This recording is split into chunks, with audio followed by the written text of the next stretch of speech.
Bonjour à tous, l'ouverture du Jubilé 2025, un florilège des vœux de Noël des évêques du monde et l'ouverture de la cause de béatification du roi Baudouin, c'est aujourd'hui dans SIC la sélection de l'info catholique. Que chacun, à l'intérieur et à l'extérieur, ait la possibilité d'ouvrir son cœur et comprendre que l'espérance ne déçoit pas.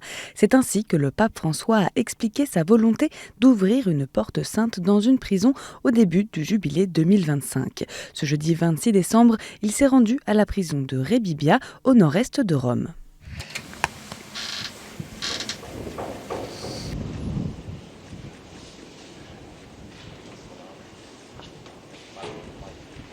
Le Saint-Père a ensuite présidé la messe dans la chapelle de la prison, devant une assemblée composée de détenus et de gardiens. C'est la deuxième porte sainte ouverte par le pape.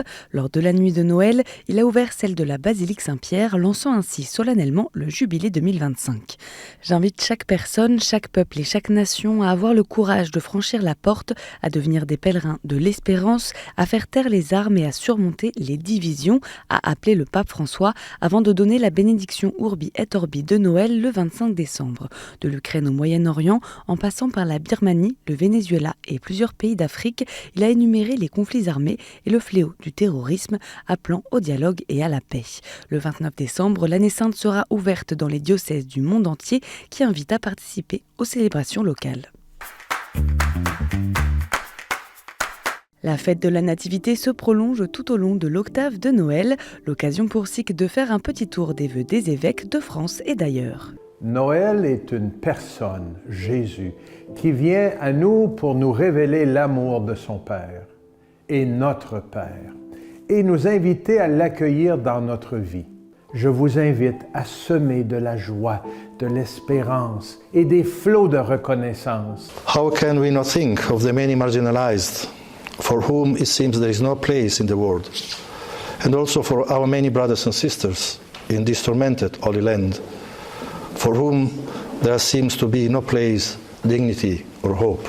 Christmas is the time of choice, where to set out on a journey towards the one who comes or not. En évoquant Mayotte, je pense à une phrase de la première lecture de la messe de Noël, le 24 au soir, et cette phrase dit « Pour le peuple qui marchait dans les ténèbres et à l'ombre de la mort, une lumière s'est levée ». Pour nous, Noël, c'est vraiment la fête de l'espérance, puisque Dieu lui-même se remet entre nos mains complètement. Puisse cette célébration être pour chacun de nous un moment de communion et de redécouverte des valeurs chrétiennes qui fondent une fraternité plus manifeste. L'année dernière, je m'adressais à vous en tenue de chantier dans notre cathédrale encore en travaux et nous voici désormais de retour à Notre-Dame qui vient tout juste d'être rendue au culte et à la visite. Notre cœur est en fête. À la veille de Noël, près de 200 chrétiens européens de toutes confessions ont co-signé une tribune publiée dans le journal La Croix. Ils appellent à un cessez-le-feu immédiat et à un accès humanitaire à la bande de Gaza, à la libération de tous les otages et la protection des civils, au respect du statu quo sur les lieux saints et à rouvrir le dialogue pour une paix durable. Le texte est signé notamment par Monseigneur Sabat, patriarche latin émérite de Jérusalem, Monseigneur Héroard, coprésident de Justice et Paix Europe, Monseigneur Martin, président de la conférence épiscopale irlandaise ou encore la révérende Wyborn, présidente de l'Église unie de Suède. Nous avons un rôle essentiel à jouer dans la prévention des atrocités et dans la défense d'une paix durable en Terre Sainte, écrivent les auteurs du texte qui souhaitent combiner les efforts locaux avec les négociations de la communauté internationale. Le Saint-Siège a confirmé l'ouverture de la cause de béatification du roi Baudouin, souverain belge entre 1951 et 1993. En septembre dernier, lors de la messe au terme de son voyage en Belgique, le pape François avait annoncé sa volonté d'initier ce procès de béatification, surprenant la famille royale et l'Église belge. Lors de sa visite, le pape a salué le courage du monarque pour son abdication temporaire en 1990 pour ne pas avoir à signer la loi de dépénalisation de l'avortement. De son côté, Le cardinal Ambongo, archevêque de Kinshasa, a demandé en octobre un examen historique approfondi.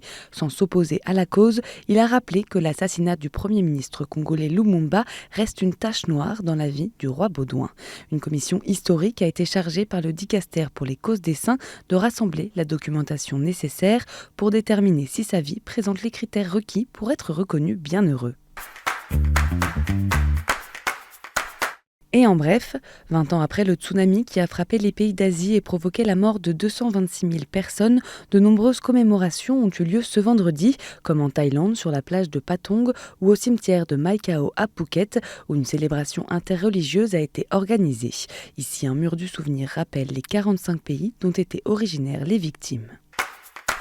Après Ljubljana en Slovénie, la 47e rencontre européenne de Thésée s'ouvre ce samedi à Tallinn, capitale de l'Estonie. Pendant 5 jours, des jeunes de tous horizons et confessions sont invités à se rencontrer, échanger et prier ensemble pour devenir des pèlerins de la paix, thème de cette édition. Suivez cette rencontre avec nos reportages diffusés chaque jour et vivez la veillée de prière de ce lundi en direct à 19h sur KTO et ktotv.com.